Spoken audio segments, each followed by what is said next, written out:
समय की बात है जब एक छोटे से गांव में रहता था एक किसान धर्मपाल नामक। धर्मपाल खेती बाड़ी करके खुद फसल उगाता था।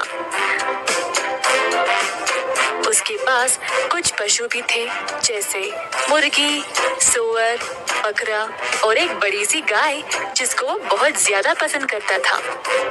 गाय से उसको काफी प्यार था क्योंकि वह हर रोज बहुत सारा दूध देती थी। धर्मपाल की कमाई ज्यादातर गाय के दूध से ही मिलती थी, तो वो चाहता था कि गाय हमेशा स्वस्थ रहे।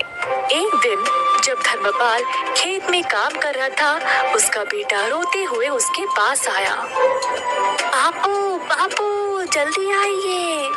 क्या हुआ बेटा?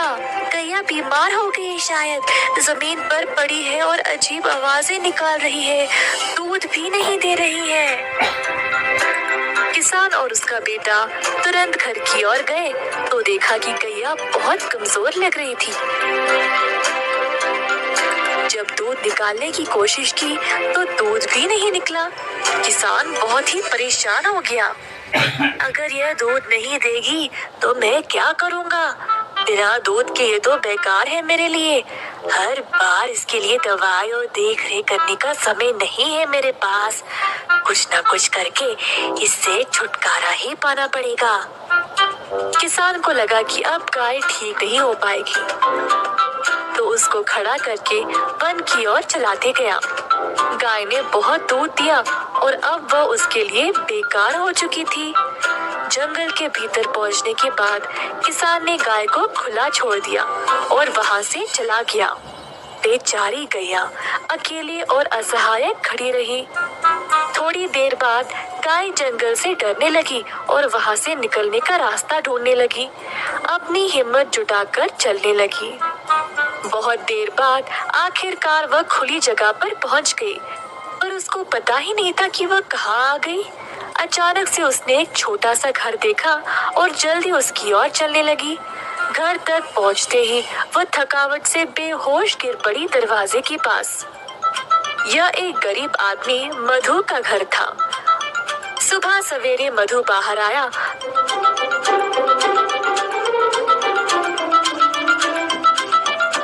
तो उसने गैया को अपने दरवाजे पर देखा। गैया बहुत बीमार लग रही थी और मधु को उसकी यह हालत देखकर बहुत दुख हुआ। उसने अपनी पत्नी को बुलाया मदद के लिए। मधु का घर था।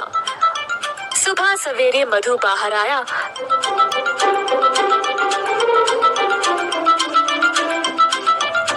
तो उसने गैया को अपने दरवाजे पर देखा।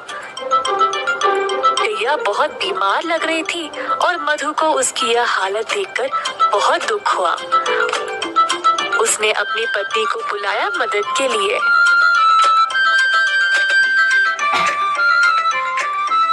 ओ, सुनती हो?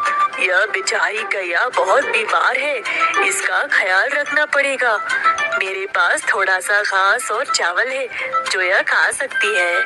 मधु ने जो कुछ थोड़ा सा खाना था वो ले आया और गैया के सिर पर गीला कपड़ा रखा। मधु और उसकी पत्नी ने बहुत दिनों तक गैया का ख्याल रखा और धीरे धीरे गैया की हालत बेहतर होने लगी। जल्द गाय अपने आप चलने लगी। मधु गैया से बातें करता था, रोज उसको खिलाते हुए। गैया को भी मधु से बहुत लगाव हो गया। एक दिन जब मधु गैया से बातें करता था, रोज उसको खिलाते हुए। गैया को भी मधु से बहुत लगाव हो गया। एक दिन जब मधु घर के बाहर सफाई कर रहा था, गैया उसके सामने आ गई। अपना पैर जमीन पर पटका और मजबूती से खड़ी हो गई। पहले मधु को समझ नहीं आया, फिर उसको लगा कि शायद वो दूध देना चाहती है।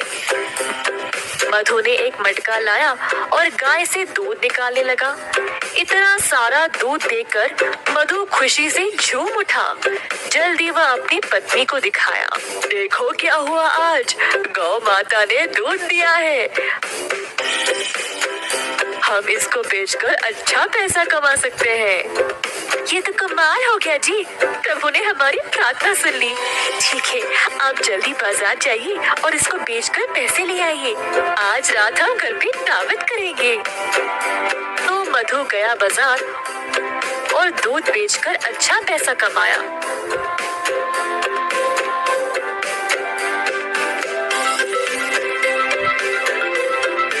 उसने भगवान को धन्यवाद किया उसको गैया देने के लिए। मधु दूध बेचने लगा और जल्द अपने शुद्ध दूध के लिए मशहूर बन गया। गांव वालों को अब केवल उसी का दूध चाहिए था, जिसके लिए अच्छी रकम भी दिया करते थे। इस बात की खबर धर्मपाल तक पहुंच गई।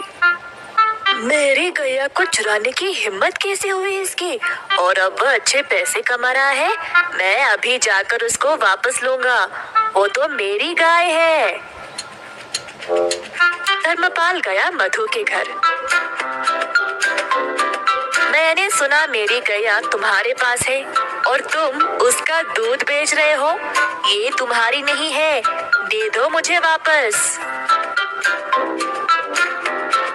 यह सच नहीं है, गाय बहुत बीमार थी और मरने वाली थी। तुमने इसका ख्याल नहीं रखा, पर मैंने इसको ठीक किया है, तो यह मेरी है। तुम गाय को वापस नहीं ले सकते। मैं चुपचाप नहीं बैठने वाला, ग्राम प्रधान के पास जाकर उनसे बात करूंगा। अब वही फैसला करेंगे। तो दोनों आदमी ग्राम प्रधान के पास जाकर अपनी समस्या सुनाई। तो यह है तुम लोगों की समस्या, यह तो बहुत आसान है, मैं हल कर दूंगा, चिंता न करो। धर्मपाल को लगा अब वह जीत ही गया। उसको पता था कि वही गाय का असली मालिक है, तो बस उसी का नाम सुनने का इंतजार करता खड़ा रहा। तुम दोनों गाय के दाएं और बाएं खड़े हो जाओ। तो दोनों इसी प्रकार गाय के आजू बाजू में खड़े हो गए। कुछ देर तक सब चुपचाप थे। अचानक से गाय अपनी जगह से हिली और मधु के पास आकर खड़ी हो गई। अतः ग्राम प्रधान ने यह निर्णय लिया कि गाय मधु की ही है, क्योंकि उसी ने उसको प्यार दिया और उसको अच्छे से ख्याल रखा। अब गैया ने अपना मालिक खुद चुना है, तो मैं इसकी इच्छा टाल नहीं सकता। मधु, ले जाओ अपनी गाय को। मधु बहुत खुश हो गया और गैया को अपने घर ले चला। धर्मपाल निराश होकर पछताने लगा कि उसने गैया को पहले जाने ही क्यों दिया था। इस कहानी से हम यह सीखते हैं कि कठिन समय में अपने वरदान को ऐसे ही जाने ना दे। आपके पास जो है उसको हमेशा महत्व दे।